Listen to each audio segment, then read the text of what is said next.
Distribución normal y pruebas de normalidad. La distribución normal, llamada también distribución de Gauss o distribución gaussiana, es la distribución de probabilidad para variables continuas que aparecen con más frecuencia en los diferentes fenómenos naturales. Su gráfica es una función de densidad que tiene la forma de una campana. Por eso a esta curva se le conoce también como campana gaussiana. La mayoría de sus datos o registros se encuentran en la parte central. Por eso es unimodal. Además, si trazamos una línea media, esta representará al promedio o la media, a partir de la cual la campana es simétrica para ambos lados. Además, esta curva que describe la campana gaussiana nunca llega a tocar el eje de las abscisas, por eso se le dice asintótica. Por supuesto, podemos graficarla utilizando su función de densidad, que la encontramos en cualquier publicación. La distribución normal estándar es aquella que tiene como media al 0, ese es su valor central, y una desviación estándar de 1. Es conocido que si queremos encerrar al 95% en la parte central, los límites NG de las abscisas serían menos 1,96 y más 1,96 positivo. Solo que cuando trabajamos con cálculos de probabilidad lo hacemos con esta función acumulada, es decir que por debajo de 1,96 se encuentra todo el 95% central más el 2,5. No hay que olvidar ese dato. ¿Por qué necesitamos demostrar que nuestra variable aleatoria tiene distribución normal? Esto es, por ejemplo, cuando queremos comparar dos grupos y queremos hacer una comparación gráfica. Si la proyección de la línea media de un grupo sobre el otro está dentro de la caja, entonces son iguales. O si esta proyección de la línea media está fuera de la caja, entonces no son iguales. Pero por supuesto, para que podamos aplicar estos principios, tiene que haber una distribución normal. En esta segunda gráfica hemos reducido uno de los brazos de este diagrama de caja y bigotes, y entonces ya no podemos aplicar la regla que habíamos planteado. ¿Por qué? Porque este grupo grupo B no tiene distribución normal y su media no está en el centro, no está en la parte central. Y lo mismo ocurre con nuestro caso número 2 en el D, donde le hemos hecho crecer un brazo inferior y ahora tampoco podemos hacer el razonamiento porque la proyección de un grupo sobre el otro está dentro de la caja, pero no ocurre cuando hacemos la comparación inversa. ¿Por qué? Porque el grupo B no tiene distribución normal. Entonces es importante que nos aseguremos siempre que nuestra variable aleatoria tenga distribución normal. Y no basta con hallar coeficientes como el de asimetría o el de kurtosis. Es verdad que nuestra campana debe ser simétrica y además mesocúrtica, pero tenemos que asegurarnos de que realmente esto sea cierto a nivel de prueba de hipótesis y con una probabilidad de equivocarnos. Es por esta razón que tenemos que plantear nuestro contraste y de hipótesis. El propósito de este contraste es encontrar y demostrar la distribución normal. Y aquí hay que recordar que la hipótesis H1 siempre es una hipótesis de diferencias, lleva la palabra distinta. Vamos a respetar este principio para la H1. Siempre utilizar la palabra distinta. Por supuesto, la H sub 0, que siempre se opone a la H sub 1, dirá que no es distinta. Leamos el contexto. La hipótesis nula, la distribución de la variable aleatoria no es distinta a la distribución normal. Que no sea distinta a la distribución normal no quiere decir que sean iguales o que la variable aleatoria tenga distribución normal, porque su distribución es similar. No es distinta, no es diferente a la distribución normal. Así que en este caso, cuando estamos desarrollando la prueba de normalidad, nos convendrá quedarnos con H sub 0 y no con H sub 1 como habitualmente estamos acostumbrados. La prueba de hipótesis se realiza con el estadístico de Kolmogorov Smith-Knoop. Vamos a desarrollar nuestra prueba de normalidad con una base de datos que hemos preparado para este ejercicio, pero antes vamos a reducirla al 50% como siempre lo hacemos. La finalidad de esto es que cada participante tenga una matriz de datos distinta. Para ello vámonos a datos, seleccionar casos, muestra aleatoria de casos, ejemplo, exactamente 50. Y en la segunda casilla vamos a colocar 60, pero ustedes van a colocar el número que se les ha asignado para este ejercicio. Continuar, eliminar casos no seleccionados y aceptar. Ya tengo mi matriz de datos con únicamente 50 registros. Y ahora vamos a revisar nuestra hoja de trabajo. Nos plantean que se ha evaluado el peso del recién nacido en 2 localidades. El peso es una variable numérica continua y se desea aplicar procedimientos paramétricos. Imagínate que quisiéramos comparar el peso del recién nacido en estas 2 localidades. Lo haríamos con una T de student, pero necesitamos demostrar normalidad. La pregunta será: ¿es la distribución de la variable aleatoria diferente a la distribución normal? Esa es la pregunta que nos haremos. Por supuesto, nos convendrá que esto no ocurra para llegar a la conclusión de que nuestra variable sí tiene distribución normal. Como siempre, vamos a obtener nuestros descriptivos y para ello nos vamos a ir a la matriz de datos en analizar, comparar medias. Vamos a trasladar nuestra variable peso, que es la variable numérica, a la lista de dependientes, que podría leerse también como aleatorias, y nuestra variable procedencia a la lista de independientes, que puede leerse también como variable fija. Y en opciones solo necesitamos, además de la media, el error típico de la media o error estándar de la media, que es lo mismo, y luego continuar y aceptar. Este resultado lo vamos a llevar a una hoja Excel para poder calcular los límites del intervalo de confianza para la media al 95%. Ya en una hoja Excel le vamos a dar en pegar, luego lo volvemos a copiar y nos posicionamos en una casilla distinta al costado, libre, clic derecho, pegado especial, y aquí seleccionamos transponer. Lo que estamos haciendo es cambiar el orden de la tabla. Necesitamos el límite inferior y el límite superior. Luego vamos a escribir en qué consiste el límite inferior. Esto es igual a la media menos el error estándar de la media por 1,96. Normalmente escribimos 1,96 por, es el asterisco, y ahora ya sabemos por qué 1,96. Porque este valor nos ayuda a encerrar al 95% de los datos en el interior de la campana. Esa es la razón. Entonces, si nosotros quisiéramos encerrar al 99% o a un valor distinto, por supuesto cambiamos el valor de 1,96. Le vamos a dar un Enter para extraer el valor, y ahora para nuestro límite superior sería igual a la media más 1,96 veces, es decir, por el error estándar de la media, Enter. Ya con estos datos los seleccionamos y simplemente corremos. Voy a seleccionar todo para llevármelo a mi hoja de trabajo. Le reduzco el número de decimales, lo voy a copiar, las casillas que necesito, y en mi hoja de trabajo lo pego. Y ahora recuerda la gráfica del diagrama de caja y bigotes.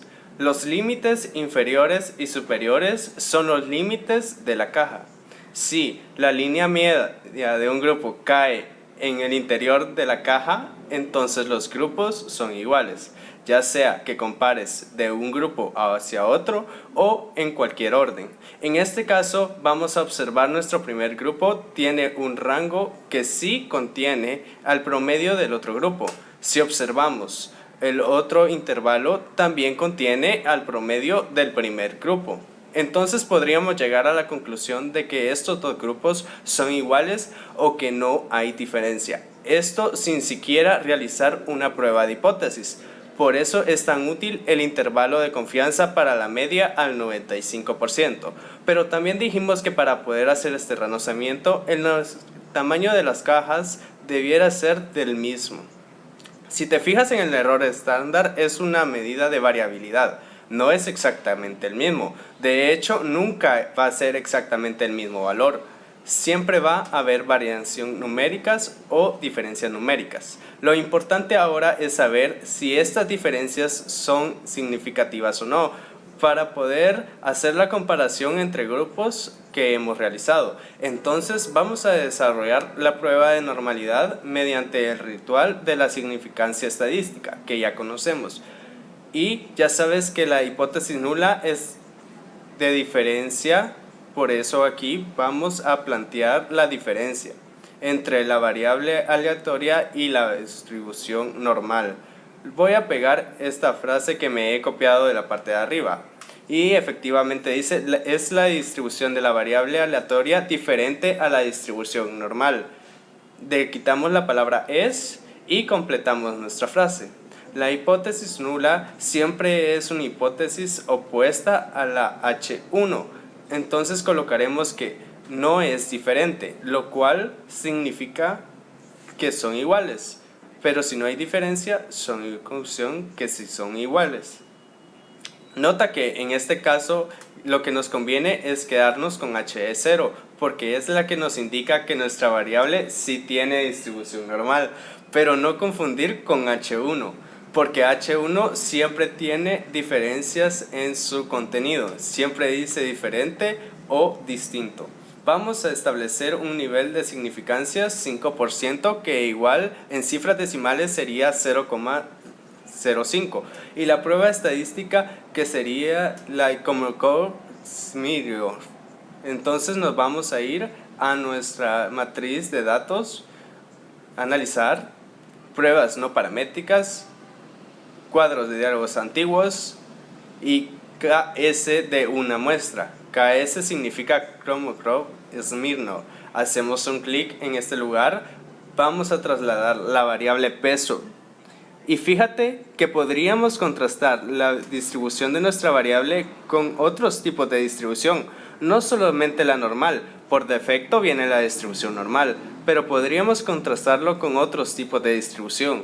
Vamos a dejarlo tal y como viene por defecto. Le damos a aceptar y aquí tenemos nuestro valor de P, la significancia asintótica bilateral, que es la que nos interesa. Y ahora si te fijas en el valor de B, hay dos letras a su costado. La primera es C y la otra es D.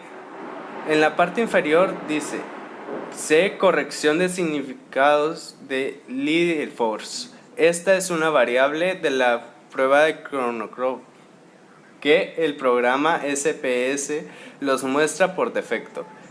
Esta es la prueba que vamos a marcar en nuestra hoja de trabajo, la corrección de Lidl-Force. Vamos a seleccionarla aquí, Kolmogorov-Smirnov, corregida por Lidl-Force. ¿Y cuál es el valor de P? En nuestros resultados es, haciendo doble clic sobre este lugar, 0,200. Lo vamos a pegar entonces en nuestra hoja de trabajo y en porcentaje esto sería igual a, simplemente corremos la coma decimal en dos posiciones y es 20%. Ese es el resultado final.